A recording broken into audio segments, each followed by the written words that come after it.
di sebuah hotel di kawasan Denpasar, Bali.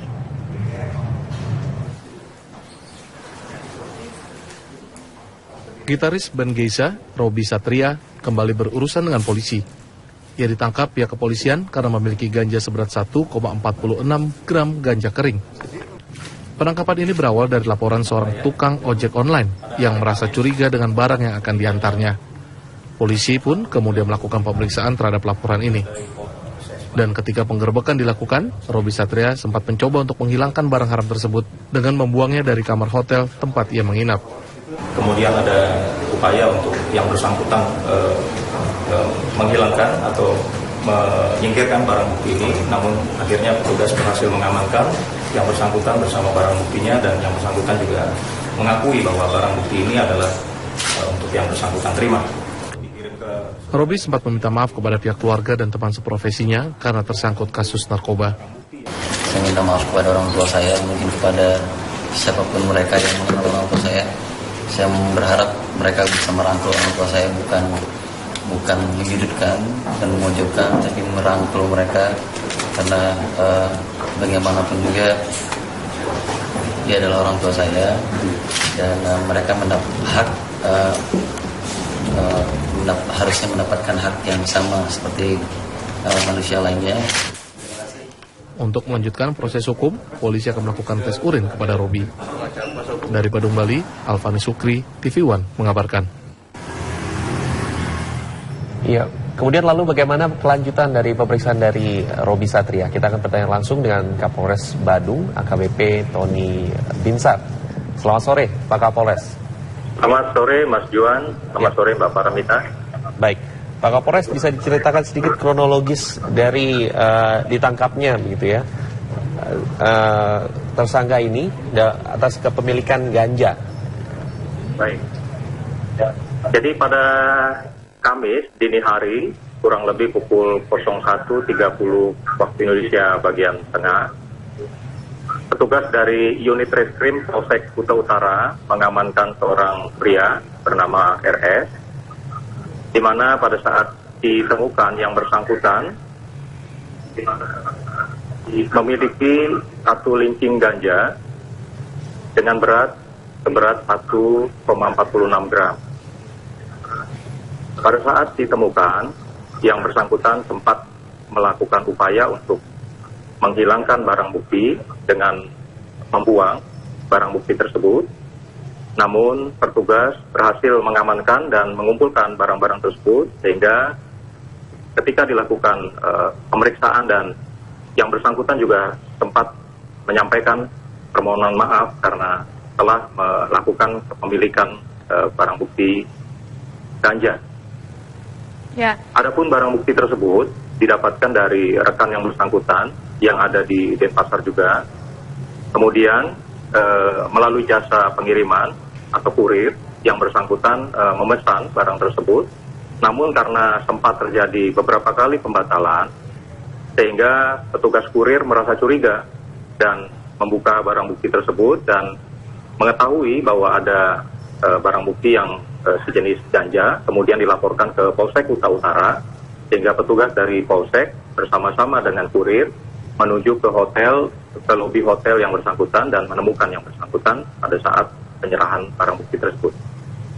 Ya, Pak Kapolres, penangkapan ini berdasarkan laporan pihak tertentukah atau memang pihak kepolisian sudah mengincar tersangka sebelumnya? Ini laporan dari jasa kurir yang merasa curiga ketika beberapa kali dilakukan pemesanan terus kemudian dibatalkan, sehingga ketika dia curiga dia membuka pesanan barang tersebut dan ditemukan satu linting daun kering yang dicurigai jenis ganja. Kemudian dia melaporkan ke polsek terdekat dan petugas bersama-sama dengan kurir ini menuju ke lokasi ke orang yang memesan barang. Oke, pada saat ditangkap, tersangka memang hanya sendirian di hotel atau ada pihak lain, Pak Kapolres? Kebetulan dia ada di lobi hotel, sehingga dia hanya sendirian. Dan memang di tempat itu dia memang ada dalam rangka kerja atau proyek. Baik, terima kasih Pak Kapolres AKBP Tony Binsar atas keterangannya. Selamat petang. Selamat petang, Pak. Ya. Ya. Baik. Bisa kita menuju ke kabar selanjutnya. Demi membiayai operasi anaknya yang Gubernur DKI Jakarta Basuki Cahayapurnama atau Ahok menyatakan beberapa pihak yang masih kebanjiran disebabkan belum selesainya proyek normalisasi Kali Ciliwung. Beberapa wilayah yang masih terendam banjir seperti Kampung Pulo, Rawajati, dan Kalibata. Ini karena proyek atasi banjir seperti Sodetan Ciliwung, Banjir Kanal Timur ini belum selesai dikerjakan. Ahok menambahkan proyek Sodetan Ciliwung, Banjir Kanal Timur akan dihentikan untuk sementara waktu hingga musim hujan berakhir karena alat berat yang digunakan pada proyek tersebut tidak dapat difungsikan saat hujan. Ahok juga meminta warga Jakarta untuk sabar dan membantu pemerintah dalam mengantisipasi bencana banjir seperti tidak membuang sampah ke aliran kali.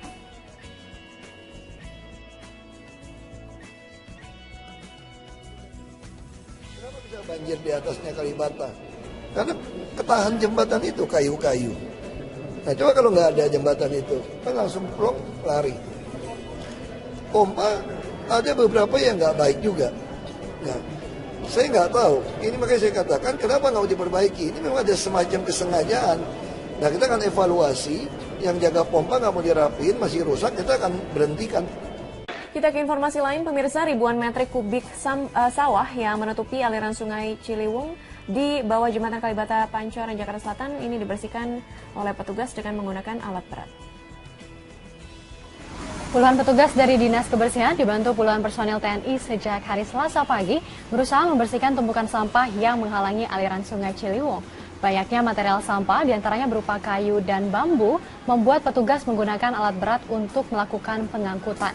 Wakil Camat Pancoran, Johan Tarumajaya, mengatakan puluhan truk dikerahkan untuk mengangkut sampah ke tempat pembuangan sampah Bantar Gebang, Bekasi, Jawa Barat.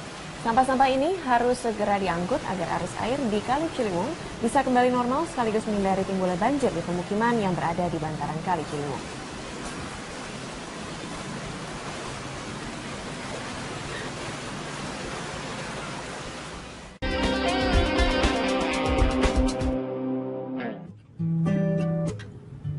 Lihatlah sampah-sampah yang kerap terjaring di pintu air Manggarai.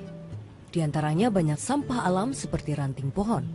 Namun, tak sedikit pula sampah hasil buangan manusia.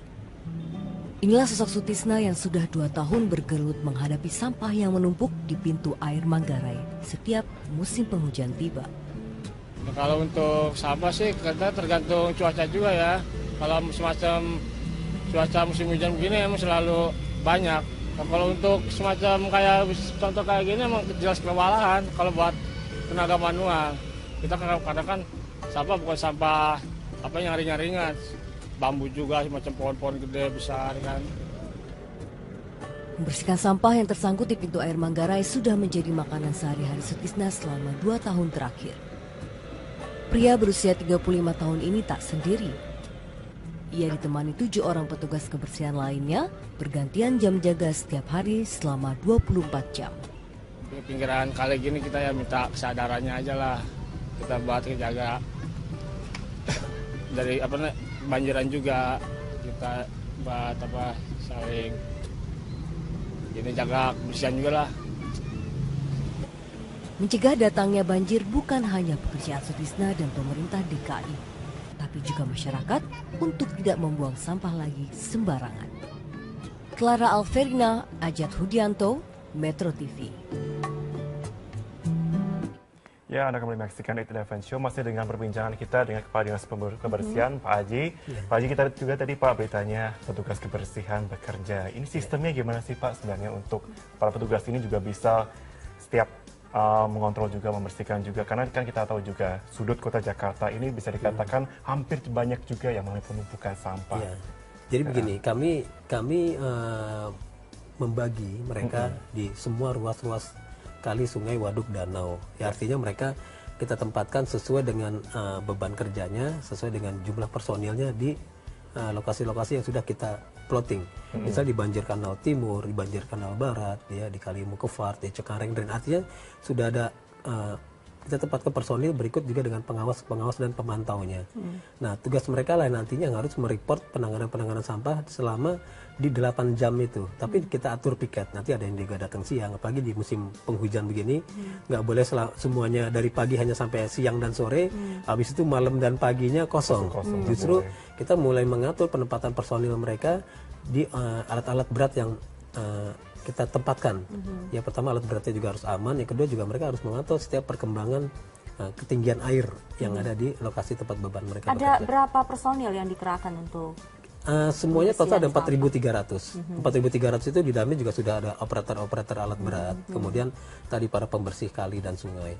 Mereka kita cek keberadaan mereka terus secara terus menerus, dan hari Minggu saya kumpulkan seluruh pekerja lepas ya, artinya PHL ini yang menangani, yang menjaga di pintu-pintu air, yang menjaga di rumah-rumah pompa. Artinya mereka harus mereport kepada kita perkembangan setiap saat apa yang terjadi di lokasi tersebut, sambil mereka melakukan pembersihan sampah-sampah yang ada di pintu-pintu air tersebut. Jadi perkembangan itu bisa juga diakses oleh masyarakat tadi lewat Twitter tadi.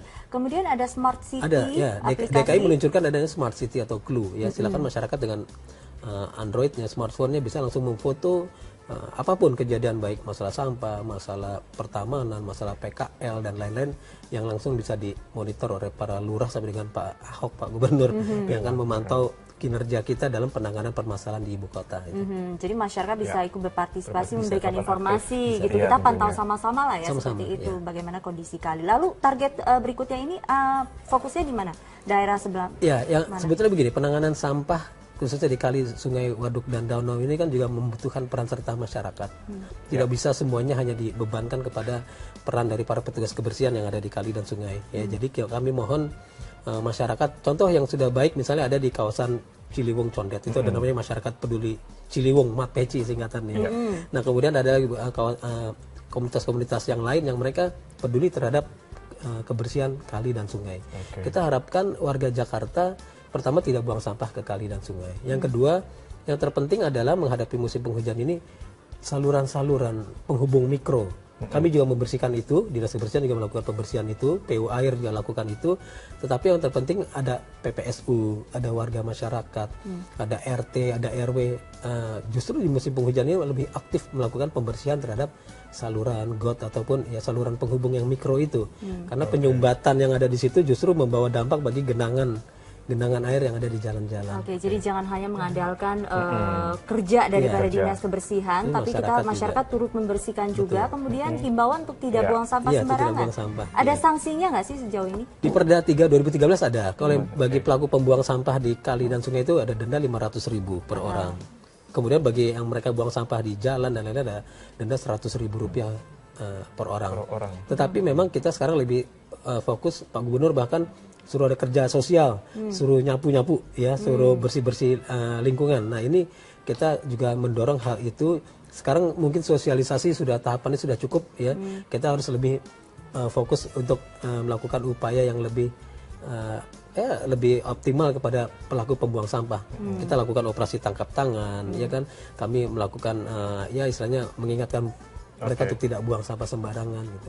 Lebih kepada tindakan yang real ketimbang hanya pasang spanduk, bagi-bagian leaflet dan lain-lain. Ya, kita lihat juga sekarang untuk kembali lagi Pak ke normalisasi Kali Ciliwung. Butuh berapa lama lagi Pak waktu kira-kira? Prediksinya? Iya. Ini tergantung dari Dinas PU Air ya, artinya kalau kami kan sampahnya ya kami. Tapi pasti begini, Pemprov DKI Jakarta sekarang sedang optimal pertama melakukan sodetan Ciliwung, ya kan, itu satu. Yang kedua, para wali kota, camat dan lurah melakukan penataan bantaran kali dan sungai. Penghuninya masuk ke rumah-rumah susun. Ini sangat penting karena para penghuni bantaran kali itu ikut memberikan kontribusi bagi adanya penyempitan kali dan sungai, adanya pendangkalan kali dan sungai, yang justru ini bisa memberikan kontribusi banjir. Jadi dengan dilakukan normalisasi penataan kali dan sungai se-Jakarta, tentunya akan sangat efektif untuk meminimalisir terjadinya banjir di Jakarta. Jadi sudah ada hitung-hitungannya seberapa besar nanti efektivitas daripada pembersihan kali. Belum lama kan juga ada program JIDAI ya, artinya dari Bank Dunia, dari World Bank yang juga akan membantu penataan bantaran kali yang ada di DKI Jakarta. Tentunya ini upaya-upaya yang semakin jelas, di mana ada progres dalam penataan program antisipasi banjir DKI. Oke. Pak Isnawa mungkin ada himbauan buat masyarakat? Ya, yang pasti tadi masuki musim penghujan, selain Pemprov DKI Jakarta melakukan normalisasi, revitalisasi bantaran-bantaran kali dan sungai se-DKI Jakarta, justru warga masyarakatnya juga dihimbau untuk pertama pasti menjaga kebersihan lingkungan. Yang kedua